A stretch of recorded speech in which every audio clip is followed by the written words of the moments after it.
दोस्तों नमस्कार। दोस्तों, काफ़ी दिनों के बाद आज फिर एक बार मैं ये जो जेके फैक्ट्री के मजदूरों का जो धरना चल रहा है मांगों को लेके, तो यहाँ पे आया था। पिछली बार से लेके अभी तक इस बीच में दो जो है डेवलपमेंट हुए हैं। और वो ये है कि एक तो क्या है कि इनकी जो बहुत बड़ी मांग थी कि फैक्ट्री को सरकार अपने अधीन करे, तो वो मांग इनकी मान ली गई है और सरकार ने अपने अधीन वो ज़मीन कर ली है।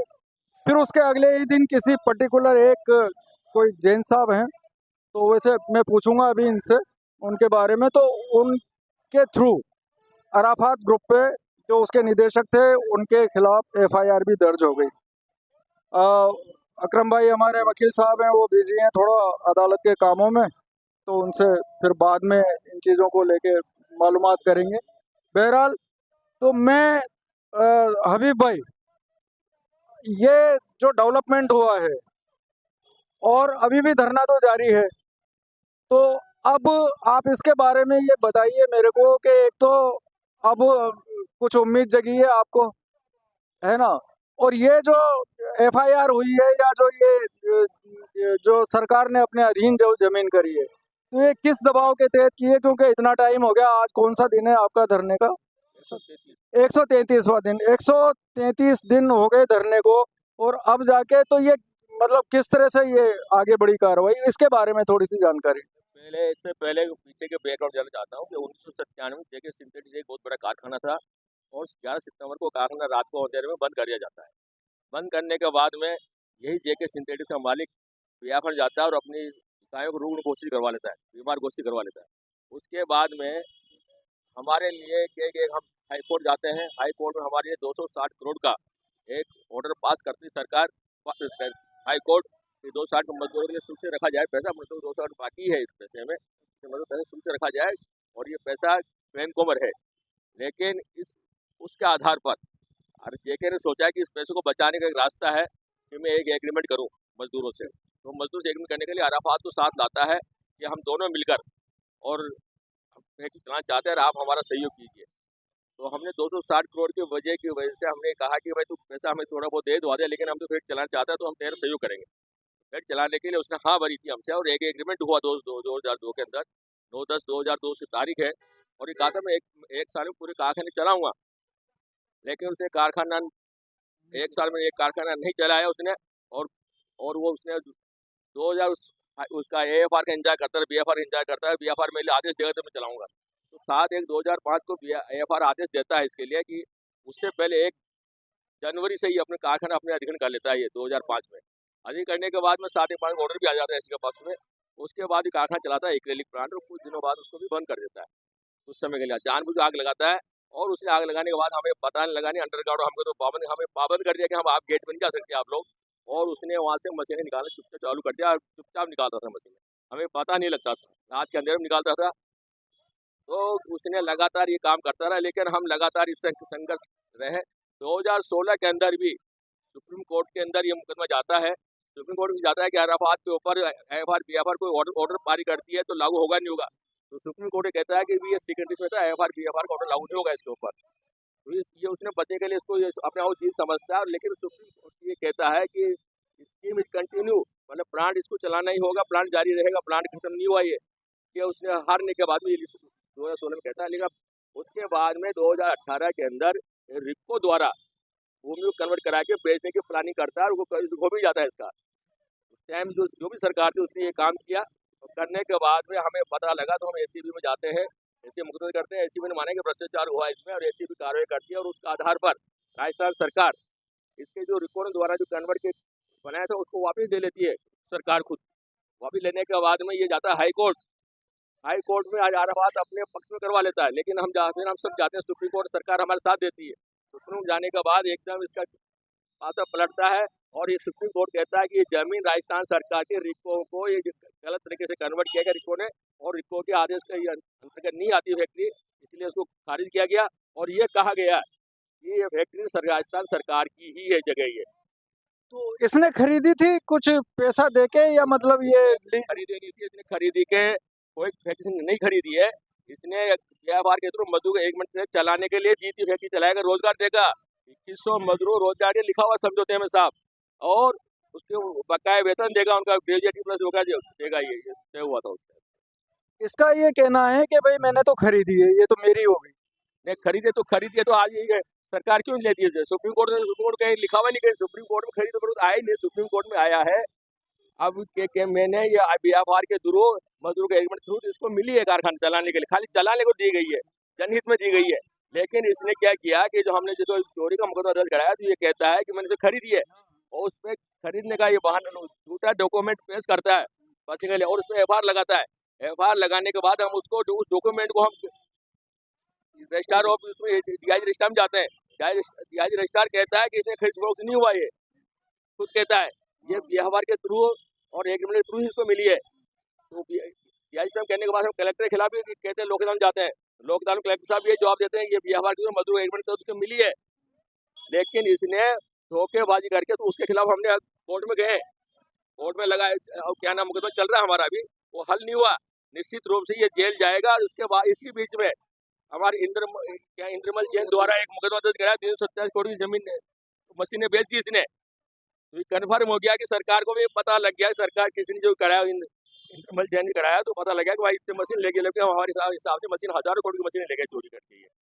ये कौन है इंद्रमल जैन? उसमें फैक्ट्री में भारतीय जनता पार्टी का कार्यकर्ता है, जिसम एरिया का पार्षद नहीं है, इंद्रमल भारतीय जनता कार्यकर्ता है और अच्छा लीडर है बीजेपी का। तो ये FIR कराने के पीछे सरकार की भी देखो, तो वो भी चाहते कि अपना श्रेय मिले। देखो वैदिक गंगा में सब अपना बेनिफिट लेना चाहते हैं, और लेना भी चाहिए सबको। जनता का कोटा की जनता का आवार, हम तो इन जाते गलती मानते, कोटा की जनता की मांग है, सब अपना फायदा उठाए। हमें सोचते कि हमारे साथ हम तो भारतीय जनता पार्टी का वो जो इंद्रमल जैन तो खड़े हुए कम से कम चोरी क्या रहा, पहले बोलते नहीं, आज बोलने तो लगे कि हम धरना देके बैठे, तो कम ताकत तो मिली उनको भी, ये धरना सही है। ऐसा बताया जा रहा है कि वो स्पीकर साहब के इशारे पे ही उसने, ये हमें जानकारी नहीं है, लेकिन हो सकता है, कुछ भी हो सकता है, लेकिन हमें जानता है भारतीय जनता पार्टी श्रेय लेते तो ले, लेकिन हमारा 500 करोड़ हमारा सरकार से और ओम बिरला जी से निवेदन है कि कम से कम हमारे 500 करोड़ का भुगतान कराए। इस पर ये हमारी मांग है, ओम बिरला जी से भी उनसे पुरजोर हाथ जोड़ के निवेदन करते हैं कि हमारा पैसा दिलवाए। अच्छा, अपने जो वकील साहब हैं अकरम भाई, उन्होंने भी मतलब परिवाद दिया हुआ है? उन्हें परिवाद दिया, अकरम साहब ने हमारी सलाह दी, इस आधार पे आप लड़ोगे कि ये जमीन केवल मजदूरों को वेतन के लिए ही दी गई थी, मजदूरों को रोजगार के लिए दी गई थी, और कोई कारण नहीं है जमीन देने अरहबाद को। और अरहबाद में काम नहीं किया, इसलिए अरहबाद जमीन सरकार ने छीनी है, तो अपने कब्जे में की है, और KTA के नाम जमीन कर दी सरकार ने। तो अब आगे सरकार जो कदम उठाएगी, मान लो कि वो इसका बेचान कर दे भूखंडों में काट के, सरकार के काम है, लेकिन हम चाहते हैं कि इस जमीन के ऊपर उद्योग डले, कोटा का विकास हो, और हमारे जो आने वाली पीढ़ी, हमारे बेटे हैं, पोते हैं, हमारे बेटे भी काफी बड़े हो गए, तो काफी पोते हो गए, तो बड़े पोते पैदा, उनको इफेक्ट चलते तो उनको रोजगार मिलेगा, कोटा का विकास। हम भी चाहते हैं कि हमारे इन JK वाले भाइयों को 50 से रोजगार उन बच्चों को दिया जाए फैक्ट्री करके। नहीं, जैसे अगर सरकार के हाथ में है अब, तो अगर सरकार नहीं चाहेगी कि भाई अब ये फैक्ट्री नहीं चलनी चाहिए, अब यहाँ पे कुछ भूखंड वगैरह काट दिए जाएं, तो सरकार ये चाहते हैं कि जनहित में ही करे सुप्रीम कोर्ट का। अब सरकार की इच्छा सरकार क्या करती है, लेकिन हम तो चाहते हैं सुप्रीम कोर्ट के आदेश का पालना करें, सुप्रीम कोर्ट में जनहित के लिए फैक्ट्री चलाने के लिए किसी को दी जा सकती है। उस कंडीशन में क्या करेंगे आप? उस कंडीशन में देखेंगे, बात करेंगे सरकार से क्या होता है, लेकिन हमारा पैसा मिले और लोगों को रोजगार मिले, हमारी यही मांग है। धरने का धरना जब तक पैसा नहीं मिले, जब तक धरना जारी रहेगा। उमाशंकर, ये कारखाना जो है 1997 में बंद वो हुआ सबको था। बता दिया भाई साहब ने, आप तो अब आगे मतलब इसको कैसे चलाना है? इसको अब ये है कि धरने को तो लगातार हम चलाएंगे जब तक पेमेंट नहीं मिल जाती। और जो सुप्रीम कोर्ट की एक मांग 106 नंबर की पूरी हुई है, जो हम लगातार कह रहे थे कि ये जो लीज डीड है, ये सरकार की जमीन है, ये इसकी नहीं है, इसको लीज पे दिया था 100% मनी लीज डीड पे। तो इसकी जमीन पे कारखाना चलाने के लिए दिया था, शर्तों के आधार पर दिया था, शर्तों की इसने पालना की नहीं, इसलिए इसकी जो है जमीन तुरंत प्रभाव से, जो हमारी डिमांड थी, सरकार ने तुरंत प्रभाव से 24 तारीख को उसने KD का बोर्ड लगाकर इसके उससे अधिकार से ले लिया है। अब आपको ये होता है कि जो इसने लगाया था कि हमने खरीदी है, खरीदी के उसमें दो चीज़ें होती हैं। अगर ये खरीदने का 2001 में लगाता है, तो 2002 में जो हमसे समझौता करता है, करने की कोई उसको जरूरत नहीं थी। जो आईफर का आदेश 2005 में आता है 7/1/2000, उस आईफर की भी जरूरत नहीं। तो इसका मतलब ये साफ जाहिर होता है कि 2023 के जो हमने परिवाद तय किया था उद्योग नगर थाने में, उस परिवाद में फॉर लगा दिया गया। तो वो जो परिवाद तय किया था, तो इससे बचने के लिए इसने बीच में जो है ये नाटक किया है। 2001 का जो मेमो तैयार किया है, ये सारा चीज़ उसने किया है, उसमें लगातार उसने किया है। तो ये दोनों चीज़ें हैं। अगर ये 100 रुपये की उसमें इसकी तो हमने तहकीकात कर ली, डीआईजी स्टाम्प को हमने दिया और उनसे उनके द्वारा लेटर उसको गया। लेटर में उन्होंने कहा हमें BFIR के थ्रू मिली है। तो ये तो साफ हो गया, कहीं वो कहता है हमें BFIR के थ्रू मिली है और कहीं वो कह रहा है कि हमने खरीदा। तो इसका मतलब साफ हो गया, जो इसके द्वारा 2001 का लेटर 52.46 करोड़ खरीदने का लगाया गया वो गलत है, वो अनरजिस्टर्ड है, गलत है। इसलिए हमने दोबारा इसमें FIR दायर करने को किया है, परिवाद दायर करने के लिए। उस पर क्या कार्रवाई हो रही है? परिवाद पे भी कोई नहीं, हमने SP को थ्रू लगाया है और हम कोर्ट के थ्रू, जैसे हमने पहले भेजा था, कोर्ट के थ्रू इनको बात दोबारा भेजेंगे और परिवाद को दायर। नरेंद्र जी, ये तीनों संचालक मेरे साथ हैं और ये जो धरने का डेली जो संचालन करते हैं अशोक जी हैं।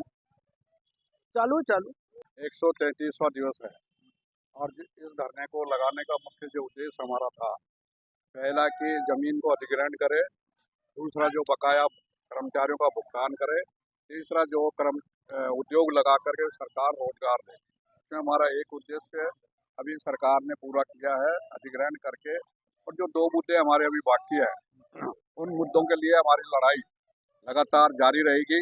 और आने वाले दिनों में हम जो पहले तो जो राष्ट्रीय ट्रेड यूनियनों के द्वारा एक दिन की हड़ताल 9 जुलाई को है, उसकी तैयारी करके हमारा भी पूरा उस हड़ताल में समर्थन रहेगा। कोटा के जिस प्रकार से CIT और CPIM मिलकर के, लाल झंडा मिलकर के उस हड़ताल के अंदर अपना योगदान करेगा। दूसरा जो हमारा इसी मांगों को मनवाने के लिए भारत की कम्युनिस्ट पार्टी मार्क्सवादी पोलिट ब्यूरो पूर्व पोलिट ब्यूरो सदस्य कॉमरेड वृंदा करात, जो 18 जुलाई को हमारे बीच में हमारे धरने को, हमारी मांगों को समर्थन करते हुए और सरकार से हमारी मांगों को मनवाने के लिए वो हमारे इस धरने को संबोधित करने के लिए 18 जुलाई को वृंदा करात आएंगी। वृंदा करात हमारे बीच में आएगी और हम चाहते हैं और हम ये उम्मीद करते हैं कि सरकार इन बातों के ऊपर, दोनों बातें जो हमारी है, उद्योग लगा करके रोजगार दे और दूसरा जो बकाया कर्मचारियों का वेतन है और जो पुराना पहले काम किए हुए जो लीगल ग्रेजुएटी अन्य दूसरे वेतन है जो कि रोक नहीं सकते, उनको रोका गया, उनके संबंध में कार्रवाई करते हुए मतलब अराफात प्रबंधक और JK सिंथेटिक्स दोनों को मिला करके उन पे कार्रवाई करे, क्योंकि दोनों की जिम्मेदारियां थी। सेटलमेंट था, ट्रिपार्टी एग्रीमेंट था, लीज ट्रांसफर, उसमें भी सरकार और JK सिंथेटिक्स और अराफात की जिम्मेदारी थी। लेकिन इन जिम्मेदारियों के तरफ किसी ने भी, सरकार ने अभी तक कोई ध्यान नहीं दिया। लेकिन हमारे इस आंदोलन के दबाव में जो सरकार ने अधिग्रहण किया, अब आपने जो एक पहले बताया कि इंद्रमल जैन वगैरह दूसरे लोग जो बीच में आ गए, ये तो देखो सरकार अगर ऐसा ही था और ओम बिरला जी इसमें चाहते तो हमारे बीच में भी आ सकते थे। हमारे बीच में आकर के कभी भी एक और लेटर जो पहले अधिकारियों को या सूचना दी, तो उसकी एक सूचना हमको भी दे सकते थे कि मैं आपके लिए कोई कार्रवाई कर रहा हूँ, आप निश्चिंत रहिए और आपके आंदोलन के मैं साथ हूँ। लेकिन ये जब हमारे इस आंदोलन लाल झंडे के दबाव में और हमारे जो अमराराम और राजस्थान राज्य CIT के अध्यक्ष भंवर सिंह शेखावत और हमारे केंद्रीय CIT के उमेश जी, जो हमारे धरने को संबोधित करके इस मांग को राष्ट्रीय स्तर पर, पूरे देश स्तर पर उन्होंने जो इसको किया गया और फैलाया गया, और जिससे प्रभावित होकर, जिससे दबाव में आकर के सरकार केंद्र हो और चाहे राज्य सरकार हो, उन्होंने जो अधिग्रहण किया है। और आगे भी हमें जब तक हमारी ये दोनों मांगे, उद्योग लगाना और हमारे कर्मचारियों का बकाया भुगतान ना होना, जब तक भुगतान नहीं हो, ये आंदोलन लगातार नई योजनाएं और नए दबाव तरीकों से बना करके चालू रखेंगे और ये मांगे बनवा करके सरकार से जरूर हम जो है कामयाब। चलिए, 2 मांगे आपकी पूरी हो गई, इसके लिए बहुत बहुत मुबारकबाद। हाँ, ये धरने के डेली के संचालक हैं जी, अशोक सिंह जी। भाई हमारा धरना जो 133वां दिन आज जारी है और ये जो मेहनत का फल है, हमारे साथ जो ईमानदार लोग लगे, ईमानदार लीडर लगे, हबीब खान है, उमाशंकर जी हैं, नरेंद्र सिंह जी हैं, और सबसे बड़ा योगदान हबीब खान का है। इन्होंने बहुत मेहनत की है, नीचे से लगा के सुप्रीम कोर्ट तक बहुत मेहनत की है, और मेहनत के बाद आपने भी हमने की है वो अलग बात है। हम तो इनके आगे थे, जोर जोर से नारे लगाने वालों में तो आप आगे भी थे हो। हम लोग, और पीछे हम बिल्कुल कमांडो की तरह रहे इन लोगों के साथ। और जनता का बहुत बड़ा योगदान है, ये मजदूरों का बहुत बड़ा योगदान है, जिन्होंने की ये जीत हासिल की है। सुप्रीम कोर्ट के फैसले को लेके हम 4 महीने धरने से बैठे हुए थे। हमने यहाँ देश के सर्वोच्च सत्ता पे बैठे जो संसद को चला रहे, उनको हमने कहा कि भाई हमारी रिक्वेस्ट है, हमारी प्रार्थना है कि जब देश के पूरी संसद को आप चला रहे हो, तो कम से कम ये 4 महीने से धरने पे बैठे जो लोग हैं, उनके लिए उनकी आवाज सुनो, उनकी रिक्वेस्ट सुनो, उनकी बात सुनो। अब हम अरे उनसे अरे आप काम चालू रखो, मैं वो काम करते हुए अब मैं आपसे प्रार्थना करता हूँ कि और रिक्वेस्ट करता हूँ कि अब ये जो पैसा है मजदूरों का, इस फैक्ट्री को जल्दी से जल्दी किसी भी उसको पूंजीपति को दे या खुद करे, जो भी है व्यवस्था करे सरकार उसकी, और व्यवस्था करने के बाद इन मजदूरों को पैसा दे, और हमारा धरना ये कंटिन्यू जारी रहेगा जब तक हमको पैसा नहीं मिलता। और ये पैसा जब भी मिलेगा, जब जाके हम कंटिन्यू बैठेंगे और सरकार से निवेदन करते हैं, प्रार्थना करते हैं कि उनका भी बड़ा योगदान है, हमारा तो योगदान है ही। हमने तो सारी 45-50 लाख रुपए खर्च कर दिया अभी भाई ने इस मैटर में, तो वो हमें उसका फल तो मिलना ही था। और अब ये मजदूर है, जो क्रांतिकारी मजदूर है, इन्होंने ठान लिया कि अब जब तक हमें पैसा नहीं मिलेगा हम धरना कंटिन्यू जारी रखेंगे। मैं 1 मिनट आपकी मुलाकात में देखो एक ऐसे मजदूर महिला से करवाना चाहता हूं जो बुजुर्ग भी हैं, और देखिए ये धरने पे आई हुई हैं और धरने पे ही अपना काम इन्होंने जारी रखा हुआ है बीड़ी बनाने का। जी आप डेली आ रही हैं? हाँ डेली आ रहे डेली यही बीड़ी बनाती हैं आप? बीड़ी बनाते हैं, क्या करें। आप देखो मतलब हाँ, ये बीड़ी बना बना के और अपना गुजारा करने वाले मजदूर यहाँ धरने पे भी अपना काम जारी रखे हुए हैं। जी क्या कहना चाहेंगे आप? वो कहें भाई क्या करें, कुछ खाने को नहीं है तो बीड़ी बना बना के पेट भरते हैं। समस्या में चल रहे हैं, दुनिया का कर्जा और आए, बेटे की शादी करी जो बहुत ज्यादा गरीब आए, क्या करें। चलो आप लोगों को बकाया पैसा मिले और भुगतान हो आपका जल्दी। इसी के साथ तो दोस्तों मैं आता रहूँगा बीच बीच में, और अकरम भाई का भी आज करना था लेकिन आज वो अदालत में किसी केस में बिजी हैं, तो उसको फिर कभी। इसी के साथ शुक्रिया, बहुत बहुत शुक्रिया।